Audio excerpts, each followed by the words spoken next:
Hey guys, what is up? It is me, Pagey, here once again with another video on just the DCTV world as a whole across various mediums. So as most should know, it does appear that the Arrowverse that started over 10 years ago, all the way back in 2012, will be coming to an end around the midway point of next year, depending on when the Flash Season 9, which is also its final season, airs its final episode. Because from this point at least, it does seem that the Flash will be the last show to have been, based within the Arrowverse, setting that we have known for that past decade. Now, of course, characters from the Arrowverse may show up elsewhere via, multiverse-related shenanigans, but in regards to a consistent appearance on a show, it does seem that this will be it, and we won't be continuing past the end of the Flash's run, at the very least looking at it now. But one of the things that we've seen, post-COVID and even in the midst of that period of history was the next eras and stages of certain universes, blossoming, if you want to call it. Those mainly consisting within the Marvel and DC brands. Of course, the MCU is in its post-Endgame where it's, mostly newer or supporting characters from the previous era that are now taking center stage with the old guard of characters coming to an end, whether it means they just retire from being heroes or they die. And then with DC, we have James Gunn coming in, and it would be weird if there wasn't a noticeable change in, the style of it going forward on that side of things. It's not going to be every single movie's a James Gunn style project, but just the overall shape of the universe is how he wants it to be, so it's going to feel different to what was before. But his new role alongside Peter Safran could be the decider for the fates of multiple DC universes on our TV screens. Now, to start off, this video is based off an article that I did see on Comic Book Resources, or CBR. However, we aren't really going to go through that at all, as my conversation varies a bit from it, but it's still worth a shout out, as I wouldn't be making it if I didn't see that, but it's not specifically talking what they're talking about. But that article was just more talking about the Arrowverse itself, which we know doesn't involve shows like Superman and Lois, Stargirl, or Gotham Knights directly, but this conversation will involve those shows, as well as the Arrowverse, as well as just any DC property on TV that is not folded into the cinematic side of things, or, the cinematic side of DC at the moment. And the only show that has premiered so far that we've got to watch that does fold into that is Peacemaker.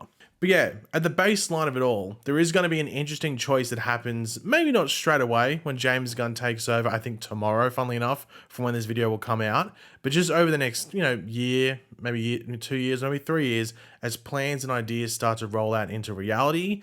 And that is where the DC goes full on into everything being connected outside of the already established things that are separate, like the Joker films and the Batman universe by Matt Reeves. Like that Batman universe, you could do its own universe with a ridiculous amount of profits because there's just so much stuff you can do within Gotham with all the Bat family characters and all the villains and stuff like that. So that would mean that you have the main DC universe on the big screen with movies like The Flash, Aquaman, Shazam, etc., and then on HBO Max, or whatever the streaming service is called this time next year, because apparently it's changing, that is the only place where DC TV shows actually do air, and they are all connected for the most part to that main DC universe, sort of like what we have with Marvel on Disney+.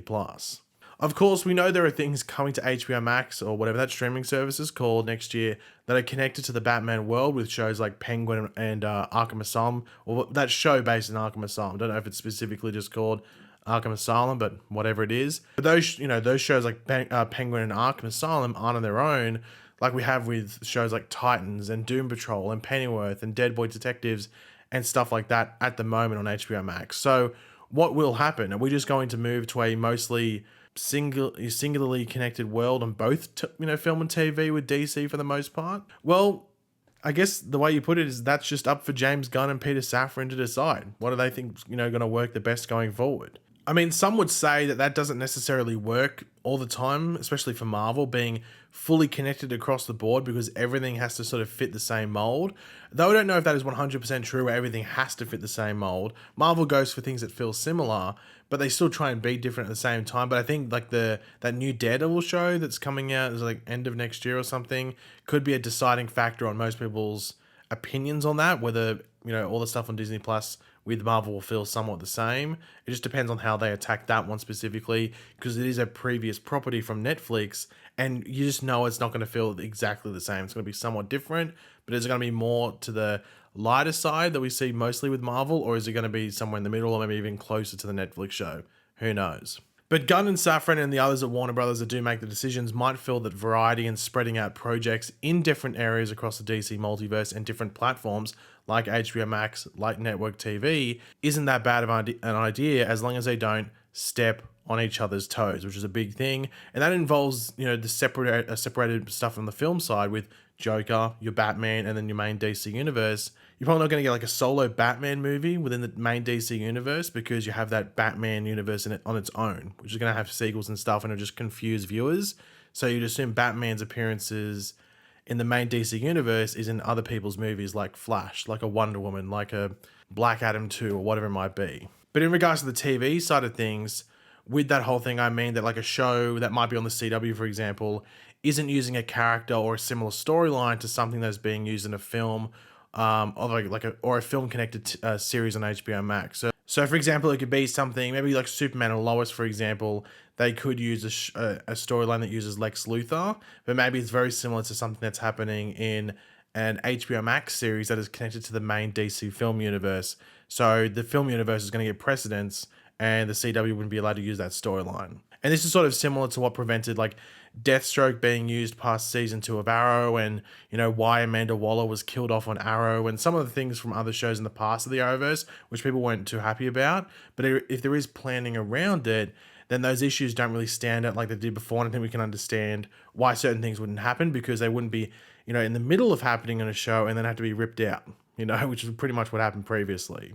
Now, the CW's new owners have stated that the DC brand is still something that they definitely want to work with in the future. And we know that Superman and Lois, for example, is one of the shows they are relying on going into the next couple of years after this takeover of theirs. Though the type of new shows they would probably be allowed to make might be downgrades of your Arrows, your Flashes, etc. from the past decade. And we could see more original based shows based off DC stuff, but with like some, with less familiar characters, like we were saying on a show with like Gotham Knights, where some of the shows are some of the characters are original characters, and then they're using characters that like at least the film side wouldn't have plans on using in the next handful of years, if not for a while. But the shows that I think would be most at risk in regards to just ending quickly are the shows that are not connected to any films, but they air on HBO Max. So those are shows like Doom Patrol, Titans, Pennyworth, and shows like that.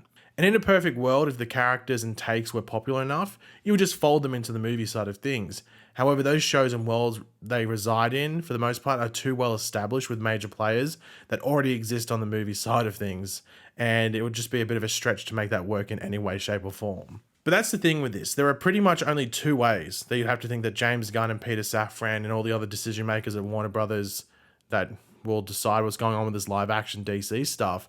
It's either that everything is connected, and the only live action stuff that is made is stuff that will directly connect to the movies, like a Peacemaker, for example, and everything else outside of that circle will maybe not be cancelled, but have a shorter run than they may have planned originally. So let's use Superman and Lois as a show, for example. That's about to air season 3 early next year, but the decision could be maybe that it's going to get renewed for season 4, but it will be its last season as well, because from that point forward, they want everything that's a DC TV property that's airing in live action on TV and obviously on film to all be connected for the most part outside of those already previously established separated universes like the Joker stuff and the Batman world. And that could be the same for a variety of other shows that are on at the moment that do not connect to the film side of things. It's a major decision that has to be made. It doesn't have to be rushed. As I said, it doesn't have to be made fully for like another year or two probably. And the only thing that I think could still exist outside of this and just keep doing, all that stuff is things like Sandman on Netflix, so things that are, a part of the DC brand, but they stand on their own at the same time as well. You know what I mean? Like they're not meant to connect to the wider DC world and to the film side or be in the same tone and style and everything like that.